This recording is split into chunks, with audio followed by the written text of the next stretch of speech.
परिक्षिप्त प्रावस्था की कल पूरी परिभाषा बता दी, सब लिखवा दिए उसमें। ये भी बता दिया ना, यह विलेय का होता है। और दूसरी हेडिंग लिखो परिक्षेपण माध्यम। परिक्षेपण माध्यम हो गया। परिक्षेपण माध्यम इसमें लिखो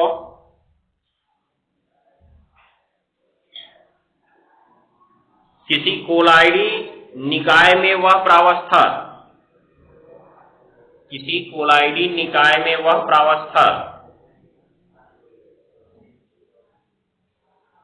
जो सतत रहती है, जो सतत, कोष्ठक मिलेगी ना हर जगह एक समान, जो सतत, कोष्ठक में हर जगह एक समान, हर जगह एक समान रहती है, रहती है तथा तथा हो गया, तथा परिक्षेपण के लिए माध्यम उत्पन्न कराती है। सतत रहती है तथा परिक्षेपण के लिए माध्यम उपलब्ध कराती है, माध्यम उपलब्ध कराती है, उसे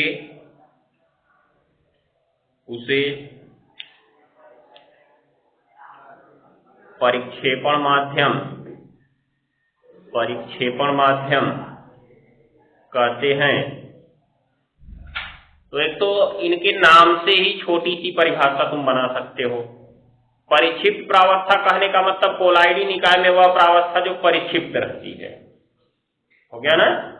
और दूसरा परिक्षेपण माध्यम क्या है, जो परिक्षेपण के लिए माध्यम उपलब्ध कराती है। हो गया कि नहीं हो गया? बाकी कुछ सोचना ही नहीं है तुम्हें।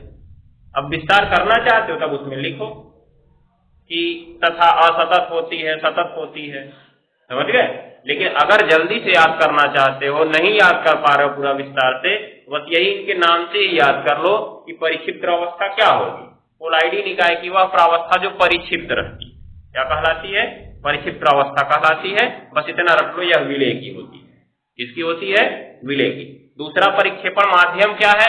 कोलाइडी विलयन की वह प्रावस्था जो परिक्षेपण के लिए क्या उपलब्ध कराती है? माध्यम उपलब्ध कराती है। क्या कहलाएगी? परिक्षेपण माध्यम कहलाएगी। आगे लिख लेना, यह प्रावस्था किसकी होगी? विलायक की। कहां तक लिखे भी? परिक्षेपण माध्यम कहलाती है ना। आगे लिखना, इसे सतत प्रावस्था या बाह्य प्रावस्था भी कहते हैं। इसे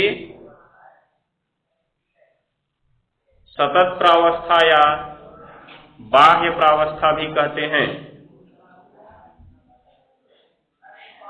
इसे सतत प्रावस्था या बाह्य प्रावस्था भी कहते हैं। हो गया ना। आगे काली पेन से लिख लेना, सिंगल इंडिकेट पॉइंट करके। यह प्रावस्था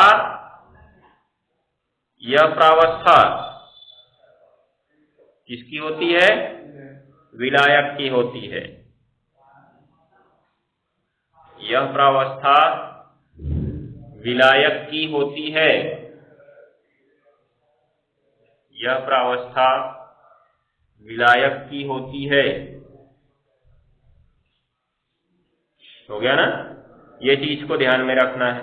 तो दो प्रावस्थाएं हो गई, एक विलेय का, दूसरा विलायक का।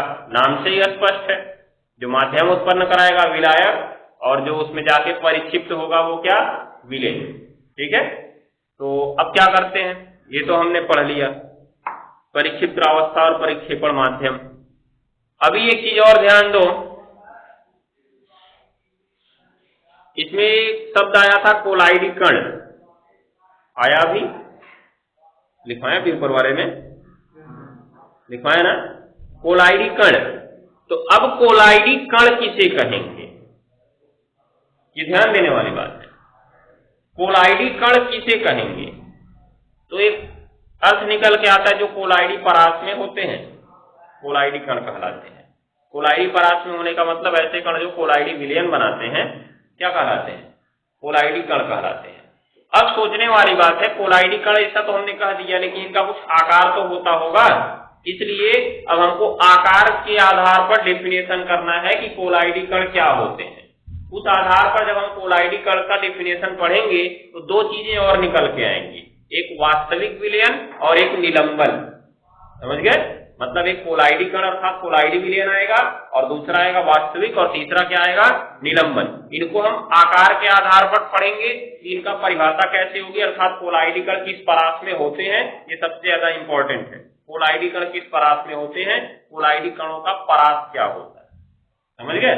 ये सवाल पूछा गया सवाल है, याद रखे रहना, वेरी इंपॉर्टेंट। तो अब इसमें लिखते हैं, कहां तक लिखे जी? हाँ, नीचे लिख लो एक इंडिकेट पॉइंट। इंडिकेट पॉइंट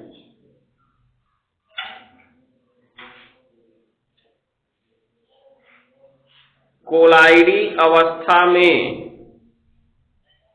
कोलाइडी अवस्था में,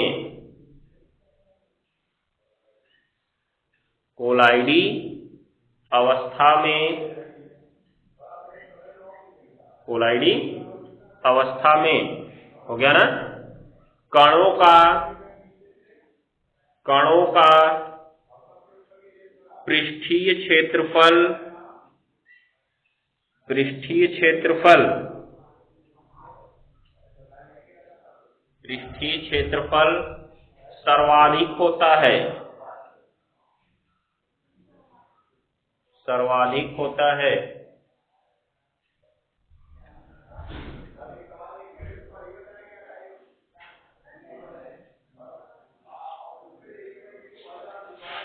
पृष्ठीय क्षेत्रफल सर्वाधिक होता है, हो गया ना। अतः अधिशोषण भी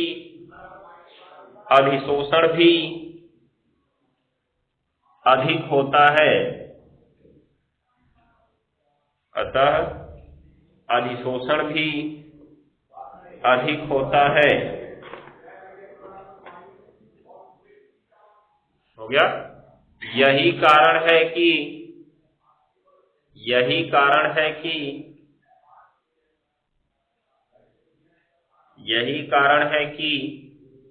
काली दल से आगे लिख लेना, उत्प्रेरकों को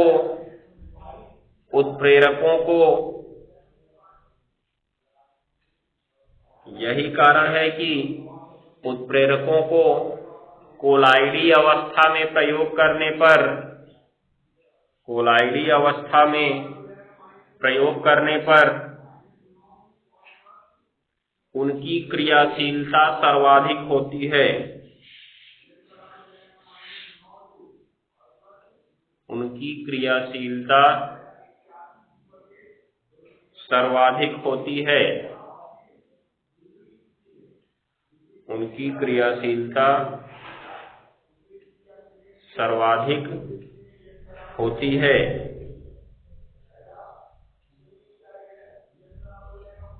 उनकी क्रियाशीलता सर्वाधिक होती है। हो गया ना, ये चीज को ध्यान में रखना है। चलो अब होगा क्या, क्योंकि उत्प्रेरक के बारे में यही कहा जाता है, अभी हमने यहाँ पे पढ़ा, बताया था अभी कि उत्प्रेरक जो होता है अभिकारकों का अपने पृष्ठ पर अधिशोषण करके उन्हें तोड़ देता है और फिर दूसरे पदार्थ से जोड़कर नया पदार्थ बनाने में सहायता करता है। तो अपने पृष्ठ पर ही अधिशोषण करता है ना, तो पृष्ठ का क्षेत्रफल जितना ज्यादा होगा उतना ही ज्यादा अधिशोषण करेगा, और जितना ज्यादा अधिशोषण करेगा टूटेगा भी उतना ही अधिक, और जब टूटेगा जितना अधिक तो जुड़ेगा भी उतना ही अधिक, और जुड़ेगा जितना अधिक तो उत्पाद भी बनेगा उतना ही अधिक। होगा कि नहीं होगा? इसका मतलब पृष्ठीय क्षेत्रफल अधिक होने से उत्पाद अधिक मात्रा में बनता है।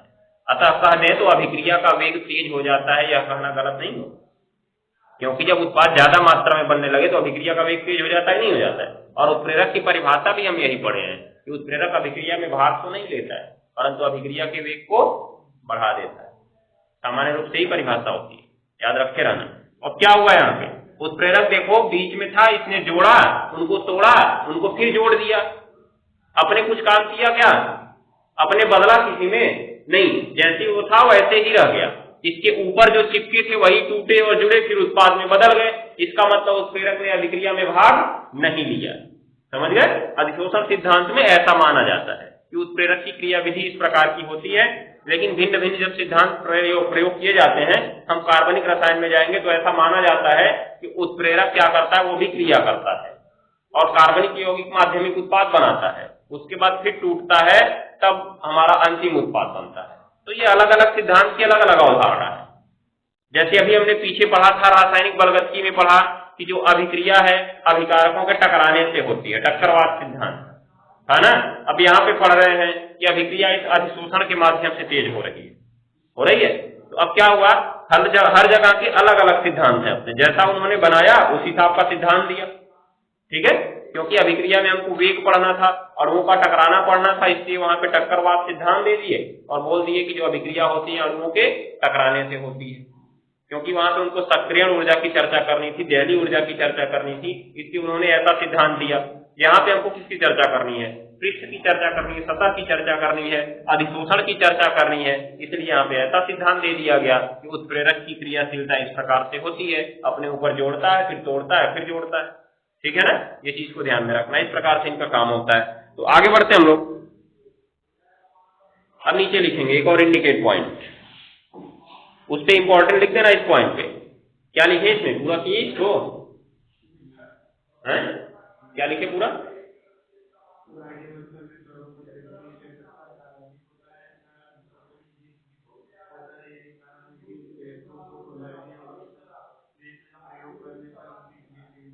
हाँ, तो यहाँ पे सवाल पूछा जाता है कि उत्प्रेरकों की सर्वाधिक क्रियाशीलता कोलाइडी अवस्था में क्यों होती है, या किसी भी अभिकारक की बात कर लो, उनकी सर्वाधिक क्रियाशीलता कोलाइडी अवस्था में क्यों होगी? क्योंकि इस अवस्था में उनका पृष्ठीय क्षेत्रफल सबसे ज्यादा होता है, टकराएंगे भी सबसे ज्यादा तब, क्योंकि पृष्ठीय क्षेत्रफल जितना ज्यादा होगा उतनी ज्यादा टकराएंगे ना, और अधिशोषण भी उतना ही ज्यादा होगा। इसका मतलब अभिक्रिया का वेग अधिक होगा, और जब अभिक्रिया का वेग हम अधिक कर लेते हैं तो कहते हैं क्रियाशीलता अधिक है इसकी। अगर कोई अभिक्रिया जल्दी से हो जा रही है तो हम क्या कहते हैं? इसमें क्रियाशीलता अधिक है, तभी तो अभिक्रिया जल्दी से हो गई। अगर धीरे धीरे हो रही है तो क्या कहोगे? क्रियाशीलता कम है, क्योंकि अभिक्रिया हो ही नहीं रही है। आया कि नहीं समझ में आया? तो लिखेंगे इसमें हम लोग नीचे एक इंडिकेट पॉइंट देखो, विलयनों में उपस्थित विलयनों में उपस्थित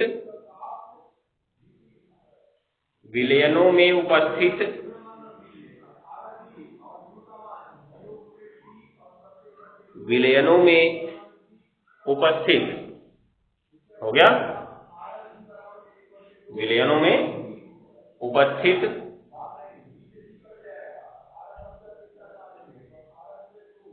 विलेय के कणों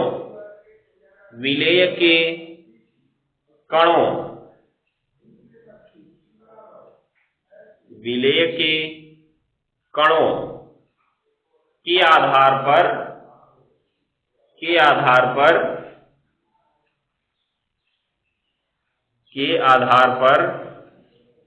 हो गया, पदार्थों को तीन भागों में बांटा गया है। के आधार पर पदार्थों को तीन भागों में बांटा गया है। पदार्थों को तीन भागों में बांटा गया है।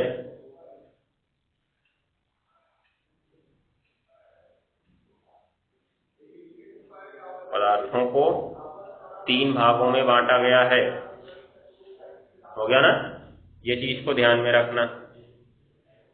पहला नंबर वास्तविक विलयन,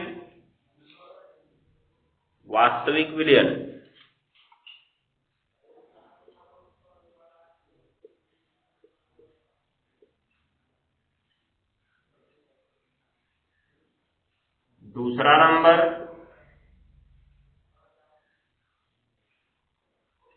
कोलाइडी विलयन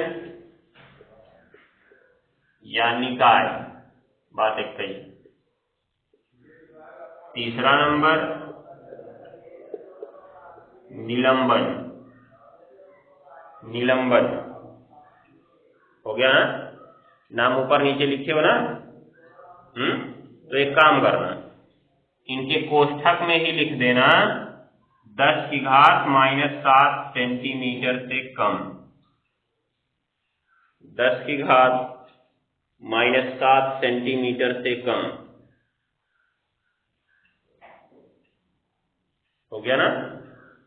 इसमें लिखना 10⁻⁻7 से 10⁻⁻4 के बीच, और इसमें लिखना 10⁻⁻4 से अधिक।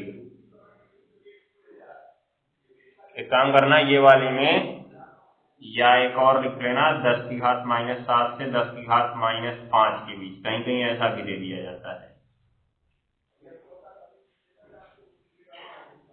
जाहिर सी बात है, इसमें दो चीज लिखे हो, ये लाइन बड़ी होगी तो इसमें ऊपर नीचे लिख सकते हो, इसमें छोटा है उसमें नीचे ही लिखना है, खाली सामने ही लिखना है।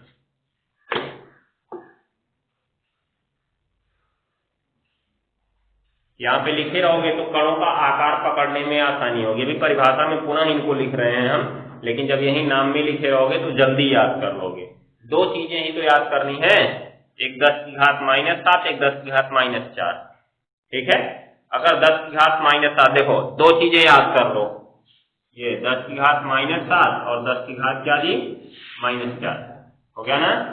अगर उल्टा बना दिए क्या, 10⁻⁻4 बड़ा होता है ना, वो ऊपर होगा।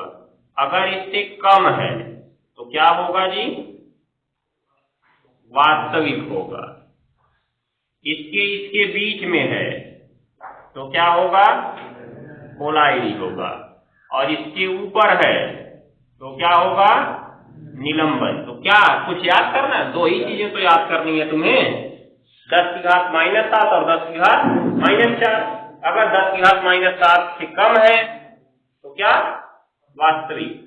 10⁻⁻7 से 10⁻⁻4 के बीच है तो कोलाइडी, 10⁻⁻4 से अधिक है तो निलंबन। लेकिन याद रखना है यहाँ पे, ये सब सेंटीमीटर में है, सब सेंटीमीटर में। फंसाने के लिए पता चला सामने मीटर लगा दिया, पहले देखे 10⁻⁻7 झोंक के चले जाए, लेकिन सामने लगा था मीटर तो 10⁻⁻9 हो जाएगा, समझ गए। इसलिए परिवर्तन याद रखना। यहीं पे तुम्हारा लिख सकता है ना, ये इसको 10⁻⁻7 सेंटीमीटर को हम लिख सकते हैं, क्या बोलते हैं, 1 नैनोमीटर। क्या बोल सकते हैं, 1 नैनोमीटर। क्यों जी, क्योंकि ये 10⁻⁻9 मीटर हो जाएगा, और 1 नैनोमीटर में कितने मीटर होते हैं, 10⁻�9 मीटर होते हैं। तो यहीं पे तुम्हारा 1 नैनोमीटर बना सकता है, और इसको कितना बना सकता है तुम्हारा, ये 100 नैनोमीटर, 100 नैनोमीटर। लेकिन यहाँ पे इसका परास माना जाता है 200 नैनोमीटर। तो सामने 2 के गुणा का कोई फर्क नहीं लिया जाता है यहाँ पे प्रदर्शित करते समय, हो जाएगा। मतलब जब 10 की घात में प्रदर्शित करते हैं तब 2 के गुणा का महत्व नहीं होता है, लेकिन जब इसे हम नैनोमीटर में प्रदर्शित करते हैं तब यहाँ पे लिखते हैं, देखो इसको लिख सकते हैं 1 नैनोमीटर यनियम, हो गया ना। और इसको लिखते हैं हम 200 नैनोमीटर। याद रखे रहना, 2 रेंज यहां भी मिली, जिनका आकार 1 नैनोमीटर से कम होगा वो क्या होंगे, वास्तविक। और जिनका आकार 1 नैनोमीटर से 200 नैनोमीटर के बीच होगा वो क्या होंगे, कोलाइडी। और जिनका 200 नैनोमीटर से अधिक होगा वो क्या होंगे, निलंबन। हो जाएगा ना। तो ये भी हो सकता है तुम्हारा। क्या करोगे, बनाओ, इसे बनवा दिया जाए क्या, सेंटीमीटर मीटर से अधिक कैसा, चलो देख लो, समझा दें। क्योंकि आकार इंपॉर्टेंट है, आकार पूछा जा सकता है, इसलिए इसको पूरा ध्यान से हम लोग पढ़ लेते हैं। देखो पहले तो लिखेंगे 10⁻⁻7 सेंटीमीटर, लिखेंगे ना, या लिखेंगे इसको 10⁻⁹, आप हटा दिए, 4 यहां रहेगा, और यहाँ पे 10 की घात कितना रहेगा जी, 5।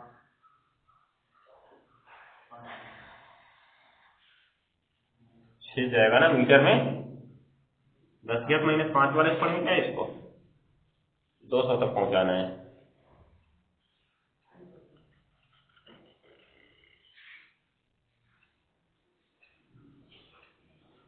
दस की घात -5 से पढ़ते हैं। तब यहाँ पे कितना आएगा? 10 की घात कितना आएगा जी? -7 आएगा। जब सेंटीमीटर को मीटर में बदलते हो तो -2 और हो जाता है, याद रखे रहना। उसके बाद इधर 100 देख लिया जाए, या इसको हम लिख सकते हैं कितना जी? 200 नैनोमीटर। यहाँ पे घात लिखते समय 2 के गुणा का ध्यान नहीं रखा गया है। अब 10 की घात -7 है ना, देख रहे हो कि नहीं देख रहे हो? तो अगर तुम क्या करो, इस 10 की घात -7 को ऐसे लिख सकते हो, 100 गुणे 10 की घात -9 लिख सकते हो, या ऐसे कर दें 10 की घात 2 गुणे 10 की घात -9, क्योंकि -9 में से फिर 2 जाएगा तो फिर तो -7 बच जाएगा। बचा कि नहीं बचा? और ये 10 की घात -9 मीटर को तुम क्या कहते हो? नैनोमीटर कहते हो। तो कितना हो गया? 10 की घात 2 नैनोमीटर, अर्थात कितना? 100 नैनोमीटर। लेकिन हमने कहा था जब हम घात की चर्चा करते हैं तो ये 2 को छोड़े थे ना, इसलिए इसको हम क्या मानते हैं? जब नैनोमीटर में आते हैं तो 200 नैनोमीटर मानते हैं। हो जाएगा ना? अब देखो, ये पहला आकार हो गया, और दूसरा वाला यहाँ पे खंड क्या बना था? 10 की घात किसका जी? -7 का बना था। तो इसको तो अपने आप जैसे मीटर में बदलेंगे, ये कितने में बदल जाएगा जी? 10 की घात -9 मीटर में बदल जाएगा। या इसको क्या लिख सकते हो तुम? 1 नैनोमीटर, क्योंकि ये सीधे सीधे 10 की घात -9 दिख रहा है ना, तो इसको क्या लिख सकते हो? 1 नैनोमीटर लिख सकते हो। 2 रेंज मिला।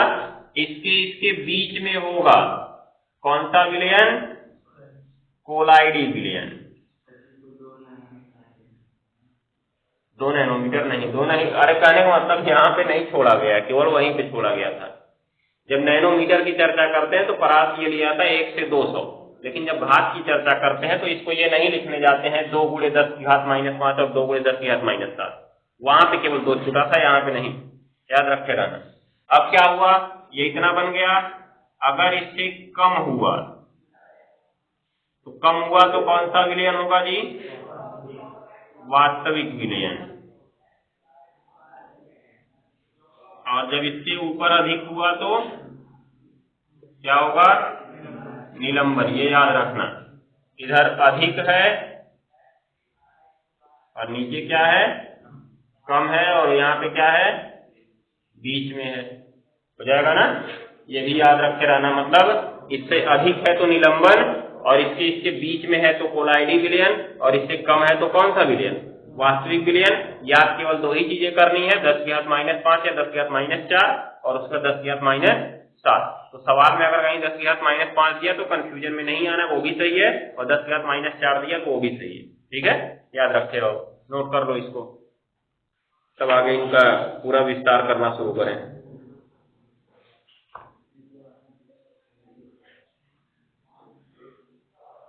नीचे देखो, पहली हेडिंग वास्तविक विलयन। वास्तविक विलयन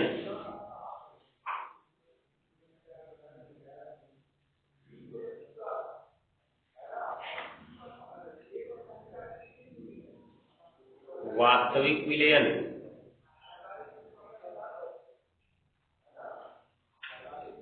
हो गया ना?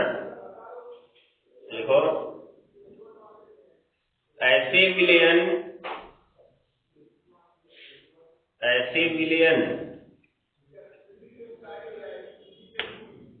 एक चीज और लिखना था, इंग्लिश लिख लो इसी में।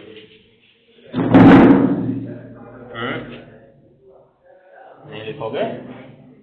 इसको बोलते हैं 10 एंगस्ट्रॉम, या इसको बोलते हैं 2000 एंगस्ट्रॉम।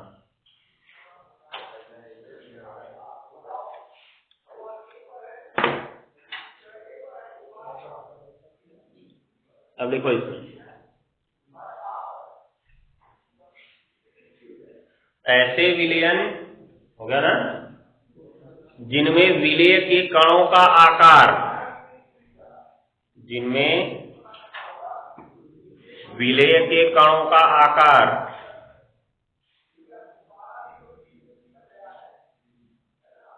विलेय के कणों का आकार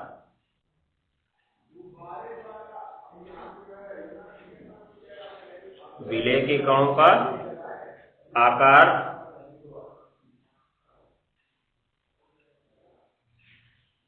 हो गया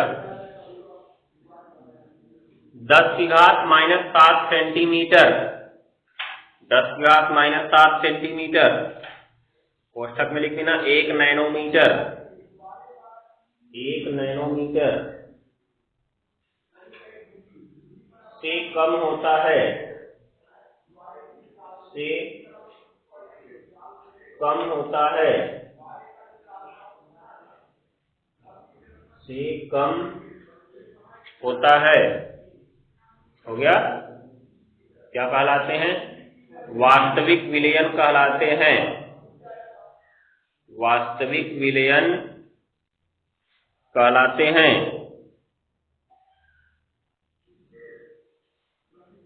हो गया ना इन विलयनों में इन विलयनों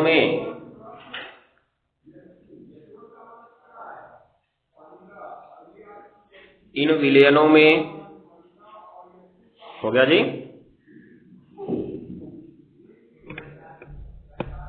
कोलाइडी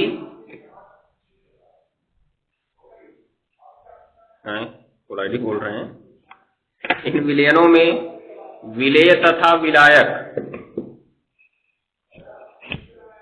इन विलयनों में विलेय तथा विलायक हो गया का आकार विलेय तथा विलायक का आकार लगभग बराबर होता है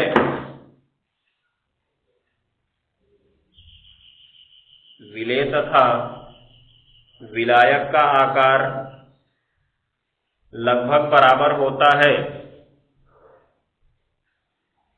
विलेय तथा विलायक का आकार लगभग बराबर होता है हो गया जिस कारण काली पेन से लिख लेना वास्तविक विलयनों की प्रावस्था एक होती है जिस कारण वास्तविक विलयनों की प्रावस्था एक होती है जिस कारण वास्तविक विलयनों की प्रावस्था एक होती है हो गया ये चीज को ध्यान में रखना है तो वास्तविक विलयन की प्रावस्था एक क्यों है क्योंकि विलयन में एक ही अवस्था दिख रही है ना हमें क्योंकि विलेय और विलायक के कण तो आकार समान रूप ले चुके हैं तो अब चाहे विलेय देखो चाहे विलायक देखो दोनों लगेगा एक ही इसलिए एक ही प्रावस्था दिखती है और अभी हमने कल पढ़ा भी था एकल प्रावस्था तंत्र द्विप्रावस्था तंत्र और त्रिप्रावस्था तंत्र कोलाइडी विलयन हमने देखा था द्विप्रावस्था तंत्र होते हैं क्योंकि उनकी प्रावस्था कम से कम कितनी होती है 2 होती है एक विलेय की और एक विलायक की जो पहली प्रावस्था थी उसे हमने क्या कहा था परिक्षिप्त प्रावस्था दूसरी प्रावस्था थी उसे हमने क्या कहा परिक्षेपण माध्यम लेकिन वास्तविक विलयन में दोनों सेम हो जाते हैं समझ गए तो लिखते हैं इसमें आगे हम लोग कहां तक लिखे एकल प्रावस्था होती है ठीक है प्रावस्था एक होती है हो गया तथा ये काली पेन से तथा ये समांगी होते हैं तथा ये समांगी होते हैं तथा ये समांगी होते हैं ये चीज को ध्यान में रखना है हो गया ना वास्तविक विलयन समांगी होते हैं क्योंकि प्रावस्था क्या है एक है नीचे एक सिंगल इंडिकेट पॉइंट क्योंकि वास्तविक विलयन में कणों का आकार बहुत छोटा होता है वास्तविक विलयन में कणों का आकार बहुत छोटा होता है वास्तविक विलयन में कणों का आकार बहुत छोटा होता है,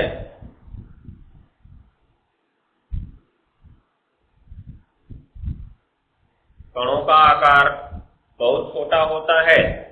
यही कारण है कि यही कारण है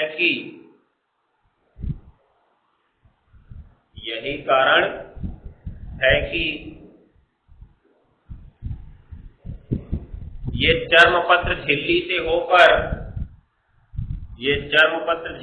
होकर तेजी से विचलित हो जाते हैं, तेजी से विचलित हो जाते हैं, तेजी से विचलित हो जाते हैं।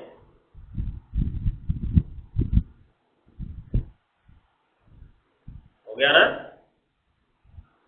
अब इंडिकेट पॉइंट और लिखो। वास्तविक विलयन में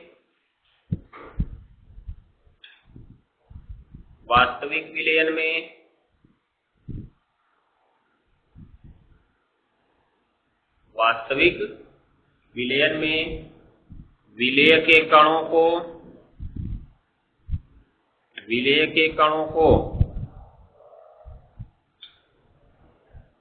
किसी भी विधि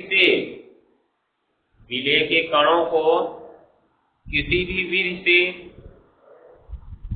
नहीं देखा जा सकता है, किसी भी विधि से नहीं देखा जा सकता है। ये चीज को ध्यान में रखना है, किसी भी विधि से नहीं देखा जा सकता है। अब इतना इसलिए लिखवा रहे हैं क्योंकि अभी कोलाइडी विलयन में भी इतना ही लिखवाएंगे और यहीं से दोनों का अंतर पता चल जाएगा। पहला अंतर तो यही पता चलेगा कि इनका आकार जो है 10⁻⁷ सेंटीमीटर या 1 नैनोमीटर से कम है और उसमें 10⁻⁷ सेंटीमीटर से 10⁻5 सेंटीमीटर या कहें तो 1 नैनोमीटर से 200 नैनोमीटर के बीच होगा। ठीक है, पहला अंतर यही हो गया। दूसरा कहा गया इसमें विलेय और विलायक के कणों का आकार लगभग समान होता है और जबकि उनमें विलेय और विलायक के कणों का आकार अलग अलग होगा, दूसरा अंतर हो गया। तीसरा कहा गया इनकी प्रावस्था 1 होती है, उनकी प्रावस्था 2 या 2 से अधिक होगी ना। और चौथा क्या अंतर हो जाएगा? तो ये समांगी मिश्रण बनाते हैं और ये विषमांगी मिश्रण बनाते हैं। पांचवा अंतर हो जाएगा जो अभी हमने पढ़ा इसके ऊपर वाला, ये चर्मपत्र झिल्ली से तेजी से विचलित हो जाते हैं और वो चर्मपत्र झिल्ली से धीरे धीरे विचलित होंगे ना। और तीसरा अगला नंबर छठवां जो भी हो कि इसमें कणों को किसी भी विधि से नहीं देखा जा सकता है और उसमें कणों को सूक्ष्मदर्शी के द्वारा देखा जाता है। तो ये अंतर हो जाएगा तुम्हारा। तो इतना ही तुमको उसमें भी लिखवाएंगे और अंतर हम अलग से नहीं लिखवाएंगे, याद रख के आना। पढ़ के तुमको अंतर निकालना तुम्हारी जिम्मेदारी। अब इतना बता दिए हैं तो इसको रट सकते हो, मतलब इसका ठीक उल्टा किसमें लिखना है तुम्हें? कोलाइडी विलयन में लिखना है। हो जाएगा? तो शुरू करो। हेडिंग कोलाइडी विलयन। कोलाइडी विलयन, कोलाइडी विलयन, कोलाइडी विलयन इसमें लिखेंगे हम लोग ऐसे विलयन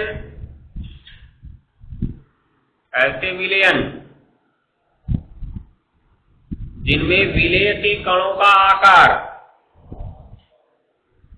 जिनमें विलेय के कणों का आकार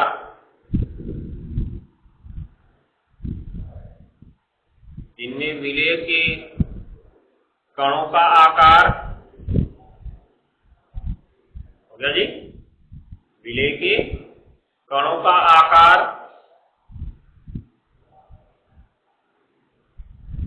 10⁻⁷ सेंटीमीटर से, काली पेन से लिखना है इसको, 10⁻⁷ सेंटीमीटर से 10⁻5 सेंटीमीटर, 10⁻⁷ सेंटीमीटर से 10⁻5 सेंटीमीटर कोष्ठक में लिख देना। कोष्ठक में 1 नैनो, काली पेन से 1 नैनोमीटर से 1 नैनोमीटर से 200 नैनोमीटर, 200 नैनोमीटर, 1 नैनोमीटर से 200 नैनोमीटर कोष्ठक बंद के बीच होता है, के बीच होता है 1 नैनोमीटर से 200 नैनोमीटर के बीच होता है। हो गया? क्या कहलाते हैं? कोलाइडी विलयन कहलाते हैं, कोलाइडी विलयन कहलाते हैं। हो गया?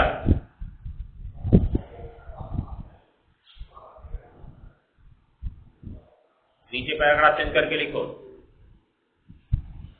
सामान्य आंख से देखने पर ये, सामान्य आंख से देखने पर ये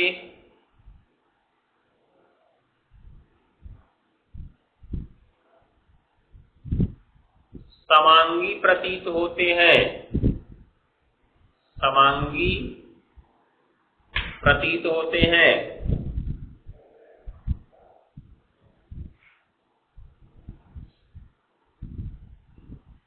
परंतु परंतु हो गया? अध्ययन से यह सिद्ध हो चुका है कि, परंतु अध्ययन से यह सिद्ध हो चुका है कि, अध्ययन से यह सिद्ध हो चुका है कि, अध्ययन से यह सिद्ध हो चुका है कि, अगले काली पेन से लिखना, ये विसमांगी प्रकृति के होते हैं, विसमांगी प्रकृति के होते हैं,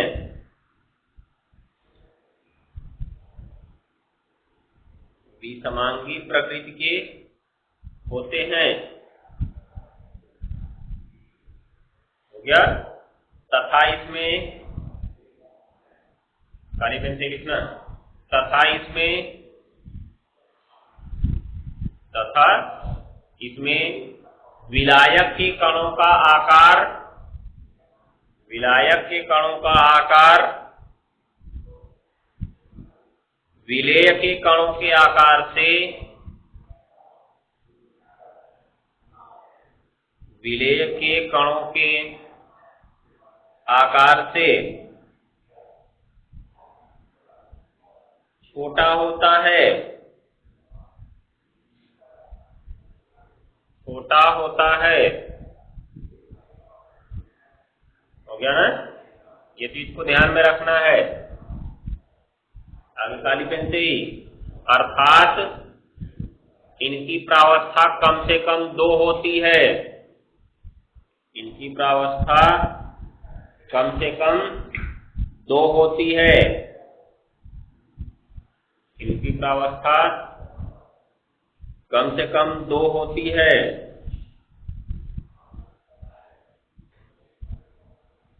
हो गया ना? नीचे एक इंडिकेट पॉइंट, कणों का आकार बड़ा होने के कारण, कणों का आकार बड़ा होने के कारण, कणों का आकार बड़ा होने के कारण ये चर्मपत्र झिल्ली से,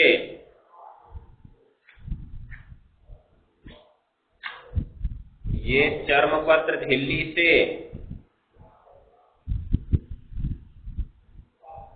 हो गया, तेजी से वितरित होते हैं, ये चर्मपत्र झिल्ली से है, चर्मपत्र झिल्ली से धीरे धीरे वितरित होते हैं। अगर लिख दिए तो काटना मत, ऐसे ही बना लेना उसको, तेजी से वितरित ना होकर धीरे धीरे वितरित होते हैं।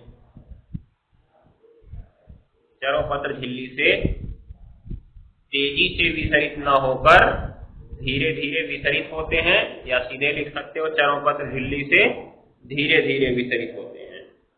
हो गया ना? तो याद रखते रहना, यही तुम्हारा आंसर मिल गया, सब हो जाएगा। आगे लिखो। Indicate point. इन्हें विभिन्न विधियों के द्वारा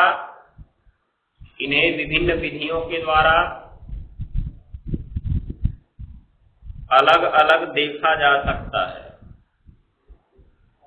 अलग अलग देखा जा सकता है, देखा जा सकता है। जैसे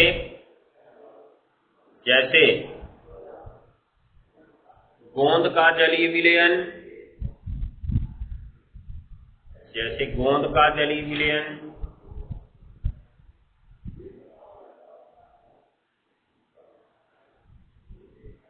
जैसे गोंद का जलीय विलयन हो गया, तथा NaCl का बेंजीन में विलयन आदि, NaCl का बेंजीन में विलयन आदि।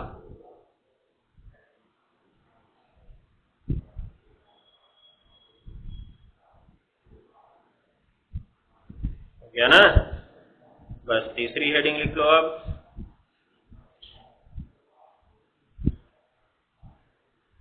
तीसरी हेडिंग निलंबन। निलंबन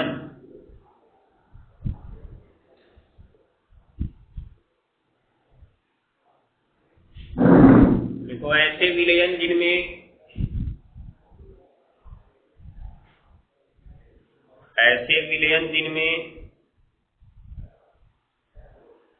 विलेय के कणों का आकार,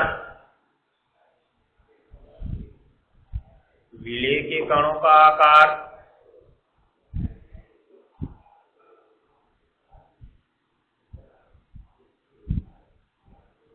हो गया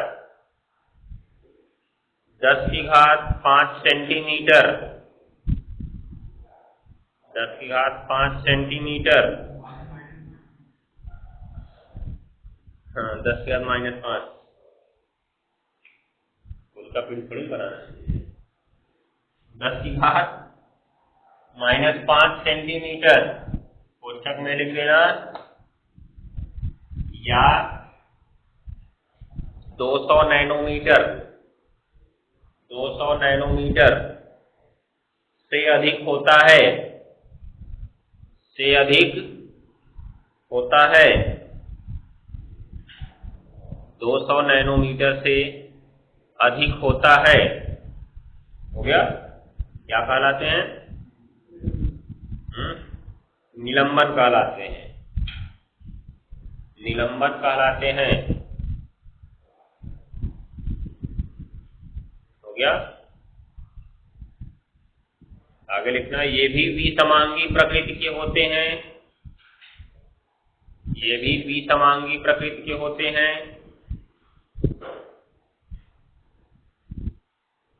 अर्थात इनकी प्रावस्था भी 2 या 2 से अधिक होती है,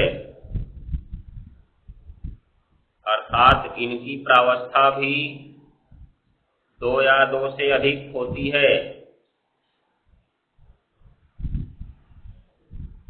इन्हें सामान्य आंख से भी देखा जा सकता है, इन्हें सामान्य आंख से भी देखा जा सकता है। हो गया ना? बस प्रकार समाप्त। अब कोलाइडी निकाय का वर्गीकरण पढ़ना है पूरा। अब हमको कोलाइडी निकाय के बारे में पढ़ना है। यहाँ पे 2 चीजें निकल के आएंगी सबसे इम्पोर्टेंट, एक द्रव स्नेही और एक द्रव विरोधी, जो लगभग हर साल पूछी जाती है। चलो बाकी चीजें होंगी कल।